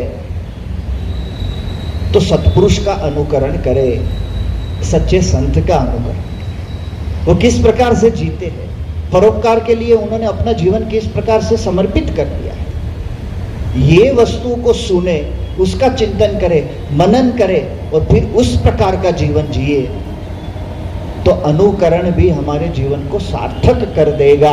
यदि सत्पुरुष जिस प्रकार से जीवन जीते हैं उस प्रकार से हम जीवन जिए तो। प्रमुख स्वामी महाराज की जीवन की कई घटनाओं है, उनकी साधुता, उनका परोपकार, परमार्थ, समाज के हित के लिए उन्होंने जो जो कार्य किए हैं उसका तो बड़ा अंबार है, ग्रंथों के ग्रंथों भरे पड़े हैं। परंतु मैं आपको एक प्रसंग सुनाऊं कि उनके हृदय की संवादिता कितनी है लोगों से, और कितना संवेदनशील स्वभाव है दूसरों की सेवा करने में और पराई पीड़ा को जानने में। प्रमुख स्वामी जी महाराज विचरण कर रहे थे एक घर से दूसरे घर में। स्वामी जी ने अपने पूरे जीवन काल में 17,500 जितने गांवों में विचरण किया है, 17,500 गांव, लाखों घरों में पदार्पण किया है। प्रमुख स्वामी जी महाराज पदार्पण कर रहे थे एक घर से दूसरे घर, जिस घर में जाए उस घर के लोगों को बात कहे, नशा छोड़ो, व्यसन छोड़ो, मांसाहार छोड़ो। प्रेम से नशा छुड़वाते थे, गुटखा, तंबाकू, शराब, सिगरेट, मांसाहार। फिर पारिवारिक कलह जो भी होते थे उसको दूर करने के लिए स्वामी आशीर्वाद देते थे। दो भाइयों के बीच में कलह होता था, मिलकत का बंटवारा स्वामी जी प्रेम से समझाते थे। छोटे को कहते थे तेरा बड़ा भाई है, परिवार उनका बड़ा है, दो वस्तु उसके पास ज़्यादा गई तो भगवान आपको दे देंगे, कलह करने की जरूरत नहीं, कोर्ट कचहरी में जाने की जरूरत नहीं है। क्यों भाई भाई के बीच में झगड़ा है? छोटे को भी समझा दे, बड़े को ये समझा देते, छोटा भाई है, परिवार पल रहा है, पनप रहा है, एक वस्तु उसको ज़्यादा मिल गई तो भगवान की इच्छा से भगवान तुम्हें दे देंगे। ये विचार करके स्वामी जी दोनों भाइयों के बीच में प्रेम से परिवार को बांध देते थे और एक दूसरों की महिमा उनको समझाते थे। तब हमें पता चलता है कि ऐसा कार्य उन्होंने परोपकार का किया था। एक बार विचरण करते करते स्वामी जी एक घर में गए और वहाँ से 8-10 घरों में पधरावनी करके पीछे वाली कोई गली में स्वामी जी को जाना था। तो हरिभक्त ने देखा पूरा घूमकर जाना पड़ेगा, लेकिन एक घर उनको पता था, एक घर ऐसा है कि उस घर के मालिक के घर एक इस गली में है, दूसरा उस गली में है और दोनों जुड़े हुए हैं, बीच में उन्होंने रास्ता कर दिया है। तो उन्होंने उनको ये प्रार्थना की कि हमारे गुरुजी आए हैं, उनको उस तरफ जाना है कि आपके घर से पसार हो जाए तो सीधे चले जाए, घूमकर ना जा पड़े। तो खुश हो गया कि इस बहाने हमारे घर में स्वामी जी के चरण पड़ जाएंगे। प्रमुख स्वामी जी महाराज उनके घर में गए। घर में रसोई घर पहले आया था और रसोई घर में उसकी पत्नी रसोई कर रही थी, रोटी पका रही थी। तो उसने कहा कि स्वामी जी आए हैं, ब्रह्मचर्य के कुछ उनके अपने नियम है भगवान ने दिए हुए, तो तू थोड़े समय के लिए अंदर चली जा, तो स्वामी जी यहाँ से मात्र पसार हो जाए।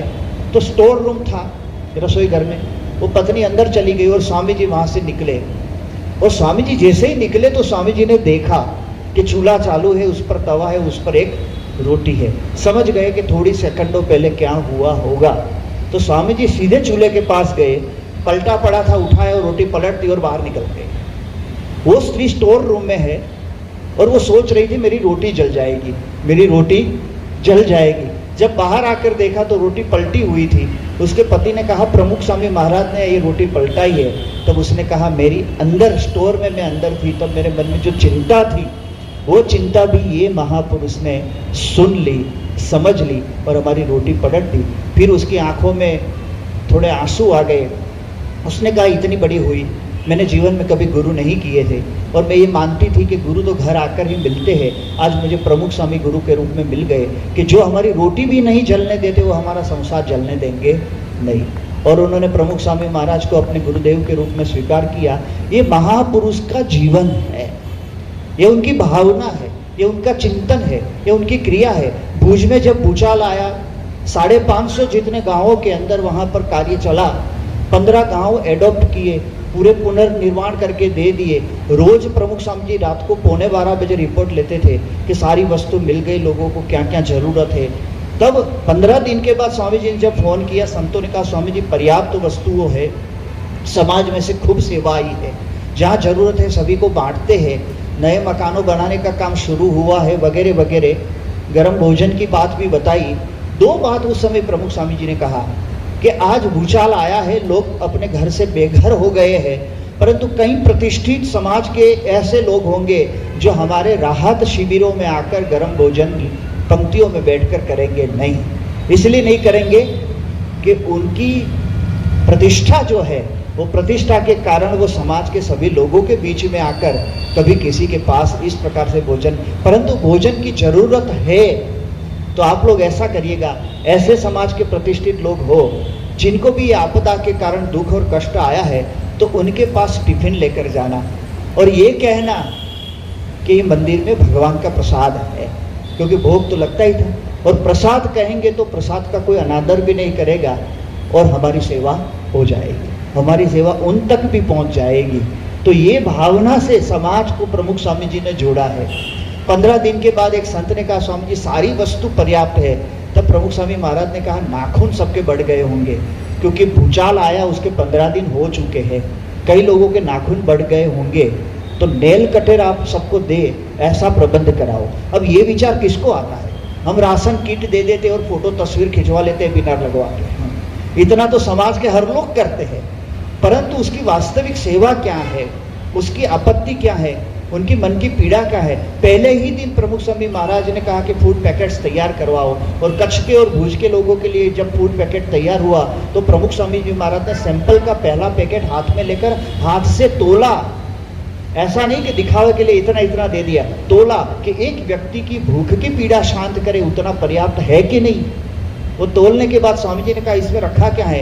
बोले नमकीन है स्वामी जी और मीठी बूंदी रखी है। स्वामी जी ने कहा अचार की 2-2 मिर्च भी रखे, क्योंकि भूज के लोगों को मिर्च का अचार अच्छा लगता है। यदि मंदिरों में ये है तो उसको भी मंगवाओ और उसके अंदर 2-2 मिर्च अचार की रखे, ताकि उनको पूरी तृप्ति भी मिले। तो उनके स्वाद की वस्तु सेवा के समय देना, ये विचार जो है वो महापुरुष का विचार है। और इसीलिए महापुरुष ने सतत परिभ्रमण किया है। वनवासी क्षेत्र में जो कार्य उन्होंने किया है, मोबाइल डिस्पेंसरी खोलकर वहाँ पर निःशुल्क छात्रालय बनाकर हमारे वनवासी आदिवासी क्षेत्र के हमारे जितने भी वनवासी भाइयों हैं उनकी सेवा के लिए अक्षरधाम संस्था ने, ये BAPS स्वामीनारायण संस्था ने जो कार्य किया है, हम 1200 संत हैं, उसमें से लगभग 130 संतों वनवासी क्षेत्र में ही सतत भ्रमण करते हैं और इतना बड़ा कार्य वहाँ पर होता है मानव सेवा का। तो स्वामी जी आदिवासी भाइयों के बीच में एक बार गए, तो स्वामी जी ने कई बार गए थे, लेकिन एक बार 5,500 लोग स्वामी जी के सामने बैठे थे और स्वामी जी को रात को 9 बजे पहुँचना था, परंतु एक गांव में स्वामी जी अटक गए, क्योंकि गांव के वालों ने कहा कि स्वामी जी हमारे घर आओ, हमारे घर आओ। फिर दूसरे गांव वाले रास्ते पर खड़े थे, स्वामी जी को पहुंचने की उतावली थी, लेकिन बीच में जो आ रहे थे खड़े होकर, उनका भी स्वामी जी अवहेलना कर नहीं सकते थे, इसलिए सबको राजी करते करते 1 बजे रात को पहुंचे। और रात को 1 बजे पहुंचे तो भी वो 5,000 लोग स्वामी जी की प्रतीक्षा में बैठे थे। उनको देखकर प्रमुख स्वामी जी द्रवित हो गए और स्वामी जी उनको सबको हाथ जोड़ने लगे। स्वामी जी को लेट 1 बज गया है उसकी परवाह नहीं थी, परंतु जो आने वाले बैठे वो 9 बजे से बैठे हैं, स्वामी जी को उनकी पीड़ा थी। जबकि उनको भोजन प्रसाद तो करा दिया था, परंतु प्रमुख स्वामी जी महाराज ने उनकी श्रद्धा को देखकर नमन किया।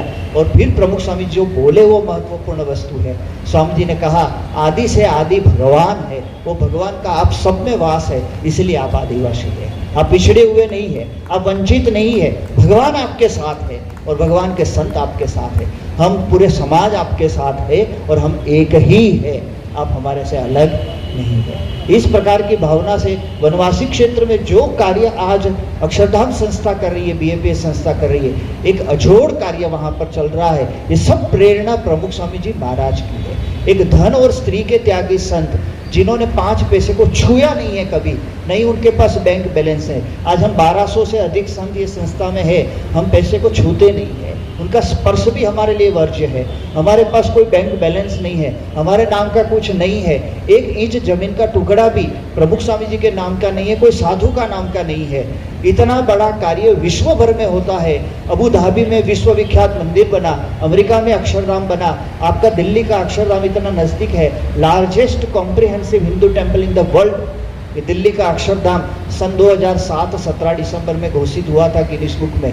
इतनी बड़ी ख्याति, विश्व के 193 देश के लोग यहाँ पर दिल्ली के अक्षरधाम में आ चुके हैं, लेकिन आईपी एक्सटेंशन के काफ़ी लोग बाकी होंगे। इतना 15 मिनट की दूरी पर है तो भी इतनी बड़ी एक कृति, एक निष्कंचन साधु ने इतनी बड़ी कृति, उनकी साधुता के प्रभाव से समाज के अंदर उन्होंने जो प्रदान किया है, तो समाज के अंदर जो धर्म भावना और भगवान के प्रति उनकी आस्था जो उन्होंने जिस प्रकार से बनाई है, और आस्था का ही साकार स्वरूप मंदिर होता है, इसलिए ये मंदिर बना हुआ है। और उसमें स्वामी जी ने बताया प्रत्येक रविवार को सत्संग होता है। कल रविवार है, शाम को 5:15 बजे से 7:15 बजे तक। इतने ये अलग अलग विषयों को लेकर विद्वान संतों मार्गदर्शन करते हैं। पारिवारिक जीवन में कैसे जीना है, 4 सूत्र प्रमुख स्वामी जी कहते थे कि परिवार में जो शांति चाहिए तो सहन करना सीखो। दूसरी बात स्वामी जी कहते थे लेट गो करना सीखो, अर्थात क्षमा मांग लो और क्षमा दे दो। तीसरी बात स्वामी जी कहते थे कि मनमानी छोड़कर सरल बन जाओ तो घर में शांति रहेगी। और ये सब कुछ करने के लिए सत्संग करें नित्य, रोज घर में 15-20 मिनट सत्संग हो, परिवार के सभी सदस्य साथ में बैठकर भोजन करें और 15-20 मिनट सत्संग करें। जो भी हमारी आस्था है, परमात्मा का भजन करें। जो शास्त्र में हमारी निष्ठा है, रामचरितमानस, भगवत गीता, श्रीमद् भागवत, जो भी शास्त्र हम पढ़ रहे हैं उस शास्त्र में से थोड़ा पढ़कर सामूहिक रूप से उसका चिंतन करें तो परिवार में आध्यात्मिक वातावरण बनेगा। उस समय मोबाइल को स्विच ऑफ कर दे, टेलीविज़न को बंद कर दे और परिवार के लोग साथ में 15-20 मिनट आधा घंटा निकालें तो वास्तविक जीवन का आनंद प्राप्त करेंगे। ये सत्संग के माध्यम से ये बात हमेशा प्रमुख स्वामी जी महाराज कहते थे। और सबसे बड़ी बात स्वामी जी कहते थे, वो बात को कहकर मैं आज मेरी वाणी को विराम देता हूँ। प्रमुख स्वामी महाराज कहते थे कि मनुष्य चाहे कितना भी बुद्धिमान क्यों ना हो, घर में झगड़े होते ही है। चाहे कितना भी बुद्धिमान क्यों ना हो, घर में झगड़े होते हैं। और हर झगड़ों की जड़ में जाकर कोई देखे तो अहंकार ही उसका कारण है। अहंकार, आई इज ऑलवेज कैपिटल। प्रमुख स्वामी जी महाराज का एक प्रसंग में खाली आपको देता हूँ कि प्रमुख स्वामी जी महाराज को हमारे एक संत ने एक डायरी दी, कहा स्वामी जी आप इसमें आशीर्वाद लिख दीजिए। स्वामी जी ने पूछा कौन सी भाषा में लिखो, एक विनोद के भाव में पूछा, जबकि स्वामी जी मात्र गुजराती भाषा लिखना ही जानते थे और प्रमुख स्वामी जी मात्र 6 कक्षा तक ही पढ़े हैं। वो पता था संत को, फिर भी संत ने भी विनोद के भाव में कहा कि स्वामी जी अंग्रेजी में लिख दीजिए। प्रमुख स्वामी जी ने कहा अंग्रेजी में क्या लिखूं?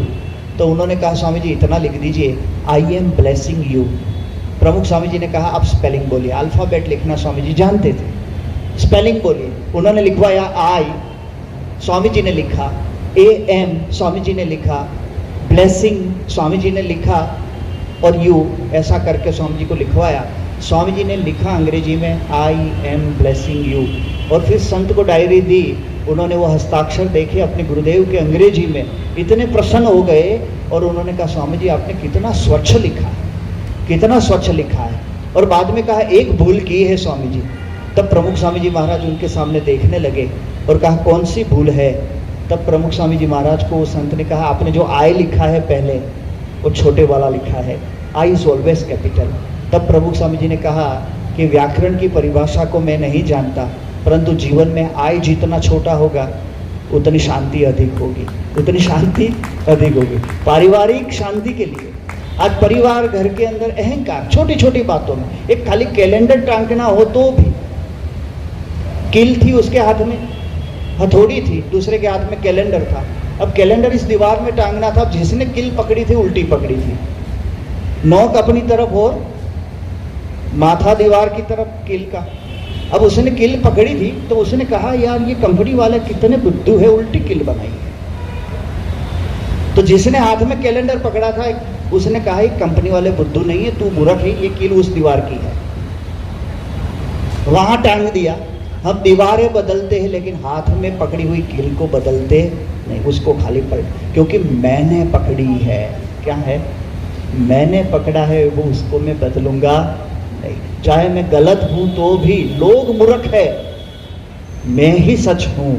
लोगों को बुद्धू कहे, मूर्ख कहे, परंतु मैंने उल्टी कील पकड़ी है, ये विचार हमें आता नहीं है। कई बार ऐसी कितनी उल्टी कील पकड़कर पूरी जिंदगी व्यतीत कर देते। करना इतना ही होता है, उसको बदल देना होता है, पलट देना होता है, दूसरों का मानना होता है, परंतु हम अपनी मनमानी पकड़ कर रखते हैं, सरल बनते नहीं है और दीवारों को बदल देते रहते हैं।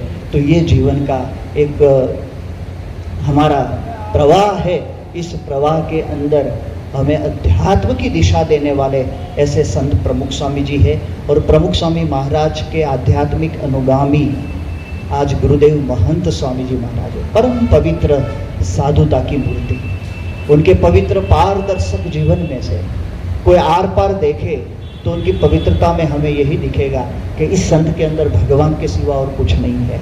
आज उनकी 93 वर्ष की आयु है, 93 एज है महंत स्वामी जी महाराज। और उनकी प्रेरणा से अमेरिका में सबसे बड़ा अक्षरधाम मंदिर बना। मैंने बताया दिल्ली का Akshardham largest comprehensive Hindu temple in the world है। इससे 3 गुना बड़ा अमेरिका के न्यू जर्सी स्टेट में रोबिन्सविल नगर में अक्षरधाम बना। 2023 में 8 अक्टूबर को उसकी प्रतिष्ठा हुई। और पूरे अमेरिका के लोग अचंभित इस बात को लेकर हुए कि अमेरिका की 34.5 करोड़ की आबादी में मात्र 0.7% हिंदुओं है, 0.7% हिंदू है। और 0.7% हिंदुओं में मात्र 60 से 70 हज़ार BAPS स्वामीनारायण संस्था के आबाल वृद्ध नर नारी डिवोटीज है। और वो लोगों ने largest comprehensive Hindu temple in the world, America की धरती पर 0.7% हिंदुओं ने विश्व का सबसे बड़ा हिंदू मंदिर अमेरिका की धरती पर बनाया। और उसकी पूरा पुरुषार्थ, प्रेरणा, आशीर्वाद और पूरा आयोजन परम पूज्य महंत स्वामी जी महाराज का था। तब हमें पता चले कि ये महापुरुष ने भारतीय संत परंपरा, हमारी सनातन हिंदू वैदिक धर्म परंपरा की ध्वजा पताका कहाँ फहराई।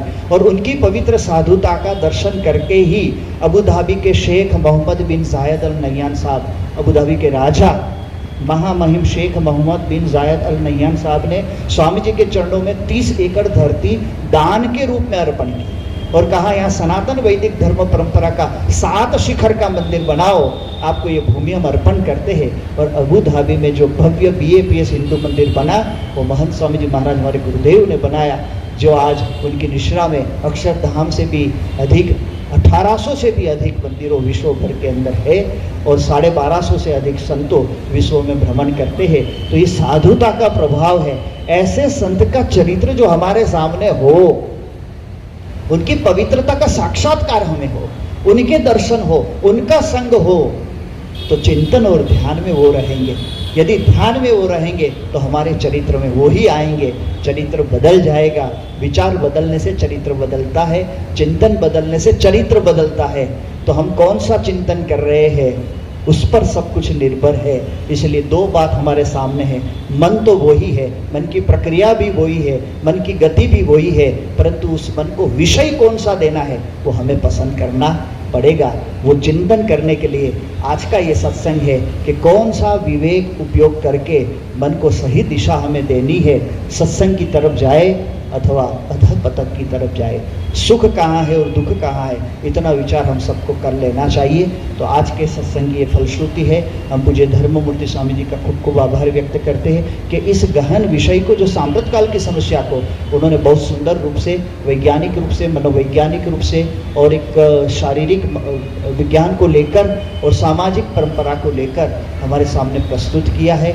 और इसके आयोजन के लिए मैं यहाँ पर हमारे आदरणीय सुनील हांडा जी का भी हृदयपूर्वक आभार व्यक्त करता हूँ। इंद्रप्रस्थ सांस्कृतिक मंच के सभी यहाँ पर पदाधिकारियों बैठे हैं, वो सभी का हम इस प्रकार से हार्दिक रूप से आभार व्यक्त करते हैं। और आप सभी पूरे IP एक्सटेंशन के निवासियों भी यहाँ पर उपस्थित रहकर इस कार्यक्रम को सफल बनाने के लिए अपना मूल्यवान समय लेकर आए, तो आपका भी आभार व्यक्त करता हूँ। क्योंकि कई लोग तो अपने मोबाइल में से समय निकाल कर इसमें बैठे होंगे, तो वो भी उनके लिए बहुत बड़ी बात हो गई है। मैं कुछ कहना चाहता हूँ। अक्षरधाम सत्संग एक कार्यक्रम नहीं है, एक जीवन शैली है और उस जीवन शैली का रास्ता स्वामी जी ने खुद प्रशस्त किया है। हमें इसका चिंतन करना चाहिए और जैसा कि स्वामी जी ने कहा, हर रविवार को अक्षरधाम सत्संग होता है और इस सत्संग को यहाँ कराने का विचार कहाँ से आया, वो भी उसी सत्संग से आया। 10 तारीख को हमारे आदरणीय प्रधान जी सुनील हांडा जी, जो श्री इंद्रप्रस्थ का सांस्कृतिक मंच के अध्यक्ष हैं, प्रधान हैं, उन्होंने इस कार्यक्रम को वहाँ अटेंड किया था और वहीं से उनके मन में विचार आया कि हमें ये आईपी एक्सटेंशन में अपने अपार्टमेंट में और बाकी सभी अपार्टमेंट में भी धीरे धीरे कराना चाहिए।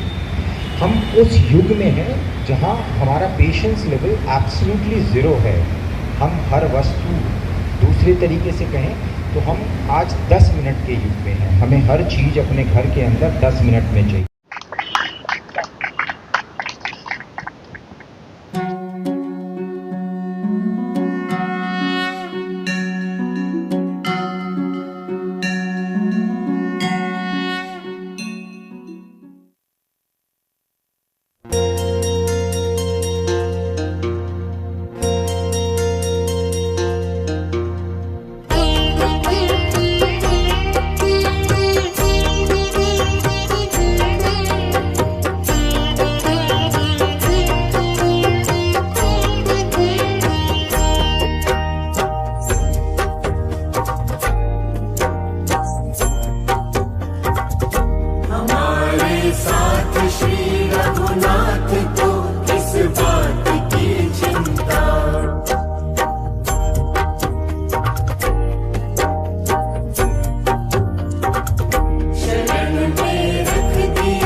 नमस्कार, मेरा नाम अविनाश है।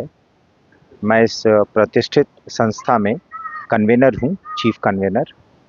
और ये जो कार्यक्रम हो रहा है ये युवाओं की उन उलझनों को लेके है जो वो सोचते हैं पर प्राप्त नहीं कर पाते हैं। और ये जो कार्यक्रम हो रहा है ये अक्षरधाम की कोऑर्डिनेशन में हो रहा है, मुख्य स्वामी। और इस कार्यक्रम में जो वक्ता होंगे वो मुख्य स्वामी जी हैं, मुनि वात्सल्य जी और धर्म मूर्ति जी। और जैसा कि आप देख सकते हैं, borrowed life. So most of us are living a life which is not actually what it is. हमारे साथ हमारे इस संस्था के प्रधान हैं सुनील हांडा जी, इस इलाके के सबसे सम्मानित सामाजिक लोगों में से एक है। ये जो आज का कार्यक्रम हो रहा है उसमें सबसे ज़्यादा प्रभावी रूप से और सबसे ज़्यादा प्रयत्न जिन्होंने किया वो हमारे संस्था के प्रधान जी हैं सुनील हांडा जी। व्यक्तिगत उनका इस तरह के विषयों में बहुत रुचि होता है और आईपी एक्सटेंशन के जाने माने सामाजिक कार्यकर्ता हैं और बहुत सारे अलग अलग संस्था में अभी भी कार्यरत हैं और विशेष रूप से उन्होंने इसके लिए प्रयास किया और लोगों से बातचीत की और फिर इस कार्यक्रम को रूपरेखा देने के बाद आज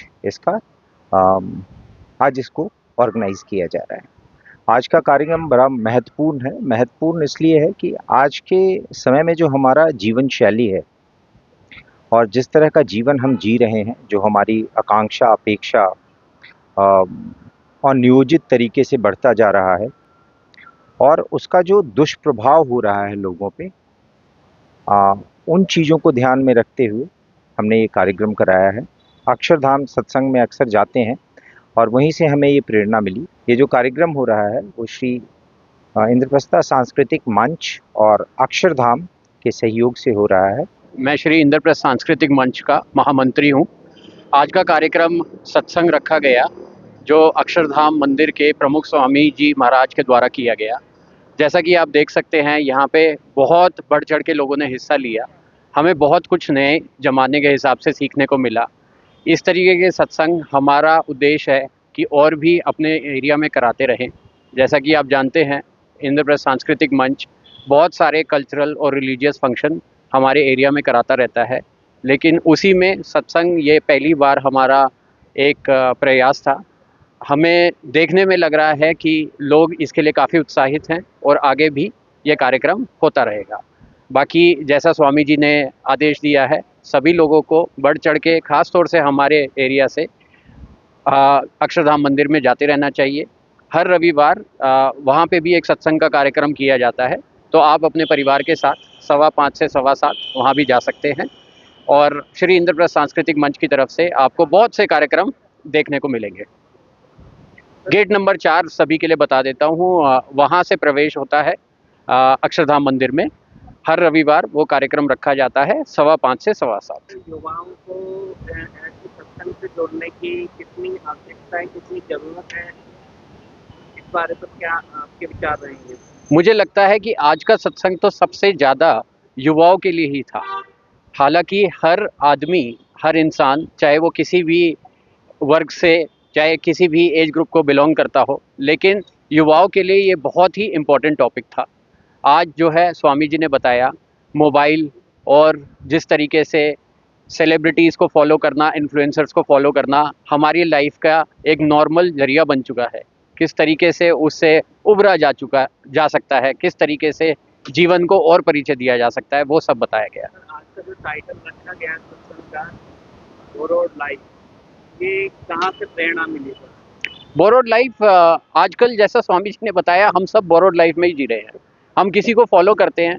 एक बहुत ही अच्छी चीज़ जो स्वामी जी ने बताई, जो शायद मेरे साथ बहुत लंबे टाइम तक रहने वाली है, कि किसी के 24 घंटे कैसे चल रहे हैं, आप उसकी 30 सेकंड की रील के बेसिस पे आप ये जानने की कोशिश कर रहे हैं। तो ये सब बोरोड लाइफ ही तो है। हम एक्टर्स को फॉलो करते हैं, हम स्पोर्ट्स स्टार्स को फॉलो करते हैं, सेलिब्रिटीज़ को फॉलो करते हैं और अपने मन में भटके रहते हैं। हम हर टाइम ये सोचते रहते हैं आज उनका दिन कैसा गया, और सिर्फ उस 30 सेकंड की रील के बेसिस पे हम सोचते हैं यही लाइफ है। तो वो बोरोड लाइफ ही है। लेकिन हम अपने अंदर झांके, हम अपने परिवारजनों के साथ बैठे हैं, हम अपने मित्रों से इतना कुछ सीख सकते हैं, वो बोरोड लाइफ नहीं है।